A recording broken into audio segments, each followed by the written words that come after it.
Get ready, Staten Island. The Ferry Hawks are back at SIUH Community Park July 7th to the 12th for a 6-game series against the High Point Rockers. Tonight, first pitch is at 6:30. It's Thirsty Thursday with $5 Bud and Bud Light drafts. Friday, July 10th, first pitch is at 7 p.m. May the Force be with you on Star Wars Night with post-game kids glow around the bases with special lightsaber training packs. Visit ferryhawks.com now to lock in your seats.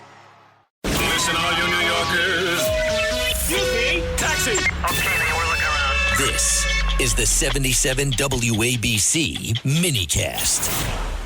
Bibi, of course, the prime minister, did a couple of days last week. He did the Fox News stuff with Kilmeade. He was the best of the three. Did CNN, I don't know what else he did. I think he did one more, I forget.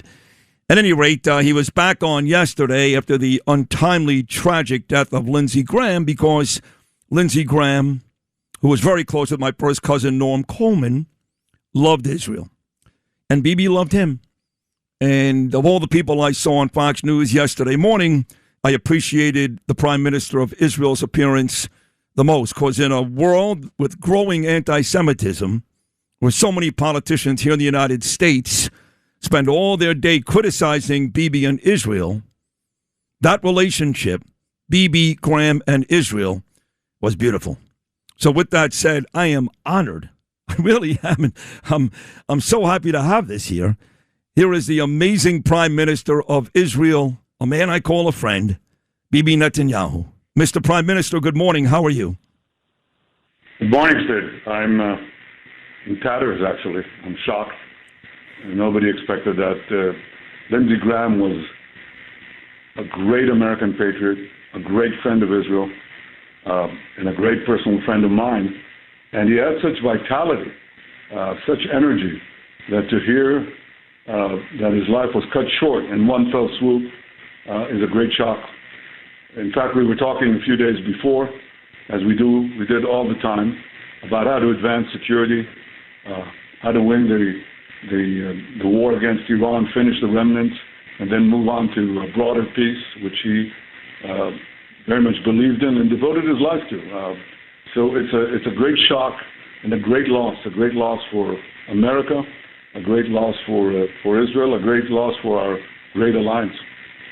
Yeah, now we have to worry about what comes next in the political world, Mr. Prime Minister. But I saw an interview with Lindsey Graham from a little while back. Some young lady, it may have been Libby, I'm not even sure.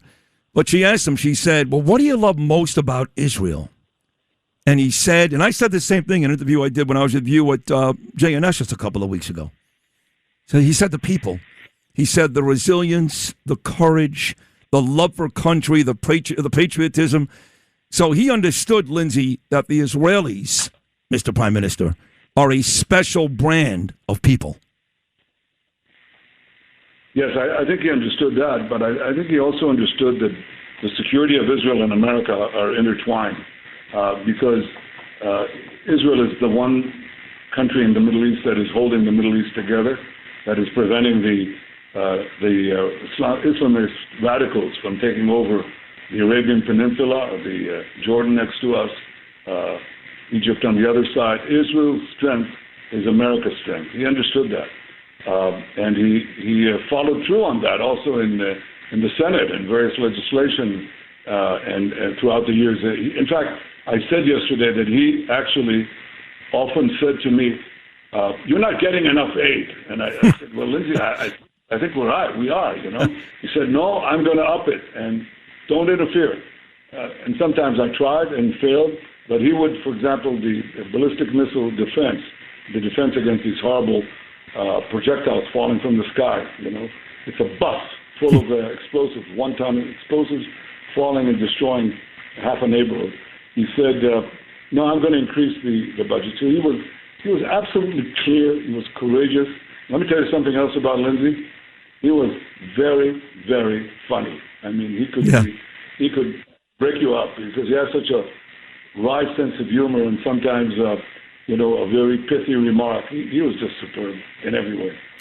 Just like you. I've seen you speak a million times from Mount Herzl, Yom HaZikaron, to Yom Ha'atzmaut, and again speaking with you at JNS just a couple of weeks ago. President Trump, same way. All you guys are very serious when you have to be, but very funny when you have the opportunity to be as well. So, you mentioned Iran, Mr. Prime Minister. We know where we are. America and Iran, we're still trading fire almost every day.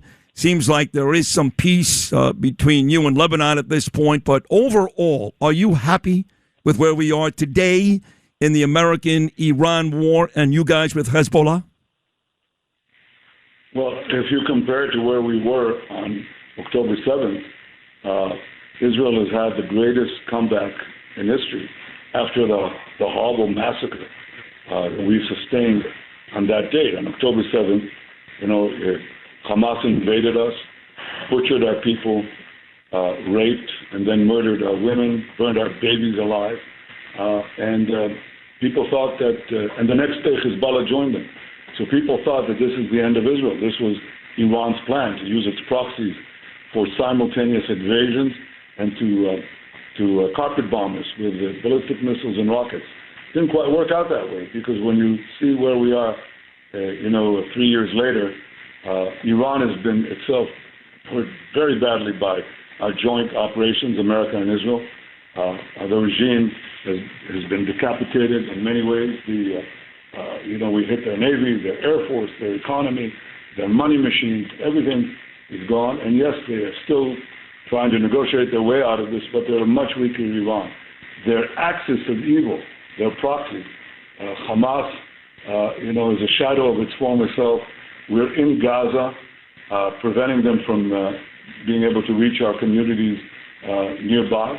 We're in Lebanon with a security zone that prevents Hezbollah from invading us.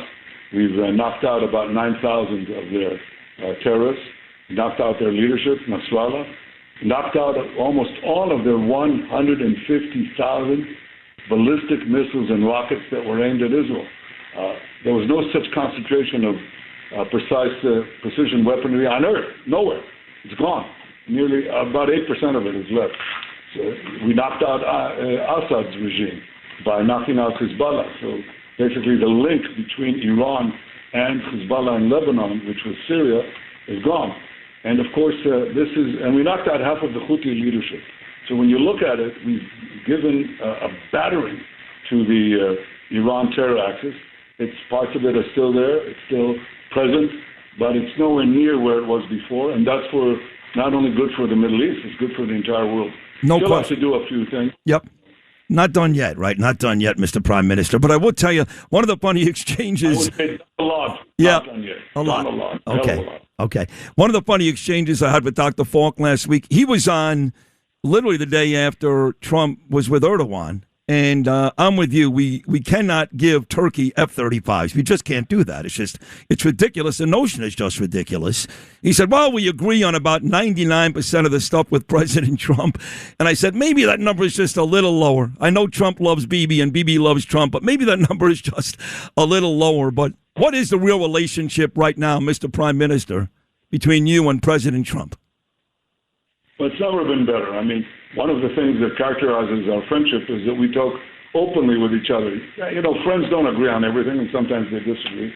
And we talk about it openly, in full candor.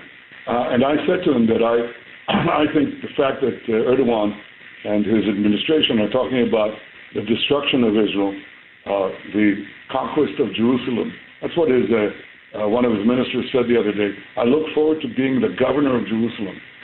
His number two guy said Israel has no place among the nations. And the number one guy, Erdogan himself, says that basically he wants to reconstruct the Ottoman, that's the Turkish realm, which included Turkish control not only of Syria and of Jordan and parts of the Arabian Peninsula, but Israel. They ruled this land, and not for better, for worse, for 400 years. So I think that somebody that has that ideology, who harbors Hamas and glorifies these terrorists, I don't think should receive F-35s. I don't think he should get any weapons. He makes his own. I he agree. occupies Cyprus, Yep. half of Cyprus. He threatens Greece. Somebody who does all that should not have F-35s. No, I couldn't agree more. Two more will let you run. Mr. Prime Minister, I know that, you come to the United States often, and I'm in New York City, And I hate Mamdani. I'm going to use that word. You don't have to, Mr. Prime Minister. I will. I hate his guts. And he has threatened to arrest you time and time again, which we know he really can't do. But he seems pretty steadfast on arresting you when you get here. I know you're going to come speak at the UN in September. I know you have a trip too coming to D.C., but are you nervous that he may try that when you get here in September? No, I'm not.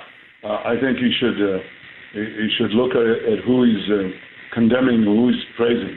He's condemning Israel, the one democracy that stands shoulder to shoulder with American values, fights our soldiers, fight shoulder to shoulder with America's valiant soldiers. But, who does he champion? Hamas, that calls openly to massacre every Jew on earth, that conducted that horrible massacre, the worst massacres on Jews since the Holocaust. He basically apologizes and excuses for Iran, the greatest terror regime on earth, that openly calls for the murder of President Trump and other senior officials, and so on. So he's with the terror actors. And I think the problem is, that he doesn't recognize, or he doesn't care, that those who hate the Jews and Israel ultimately hate America. And in fact, I think secretly, he hates America. I'm not even sure it's secretly anymore. That's one on your. Correct myself. Yeah, I'll correct myself. Right. I know that elections are coming up, and look, I pray to God. I love you like I love Trump. I really do. I adore both of you guys. You know that. I love you. I love Sarah. I love all you guys. But there is a group of people in Israel and here in America that are rooting for your defeat. Even though you've won 5 of the last 6 elections, are you pretty confident? Because I love what you said to Mark Levin at JNS. I was sitting in the front row looking right at you, Bibi, when you said, I plan on being here for a long time. I think you meant that, yes? Yes, I did. But let me tell you, I run in every election as if I'm going to lose. It's up to me and my colleagues to make sure we don't. So I never make these gung-ho predictions. I say to my followers, in fact, I will lose unless you guys show up in the, on voting day. That's really my approach, and I think it's the right one. I intend to be around. You are going to be around. Thank you. Thank you. For the support. It deeply, and let's just say that I'm really heartbroken over Lindsey's passing. He was a great American patriot, a great friend. I'm so sorry. Yeah, I know you are. I know. I'm sorry, Mr. Prime Minister Bibi. He did. He loved you. He really did. And we all do here. So thank you so much I know you have a very busy morning. Thank you for hopping on today, and continued success as the greatest Prime Minister Israel has ever had, my friend. Thank you so much. Thank you, sir. Appreciate it. Take care. God bless you. There he is, the Prime Minister, Israel, Bibi Netanyahu, making his debut on Sid and Friends in the morning.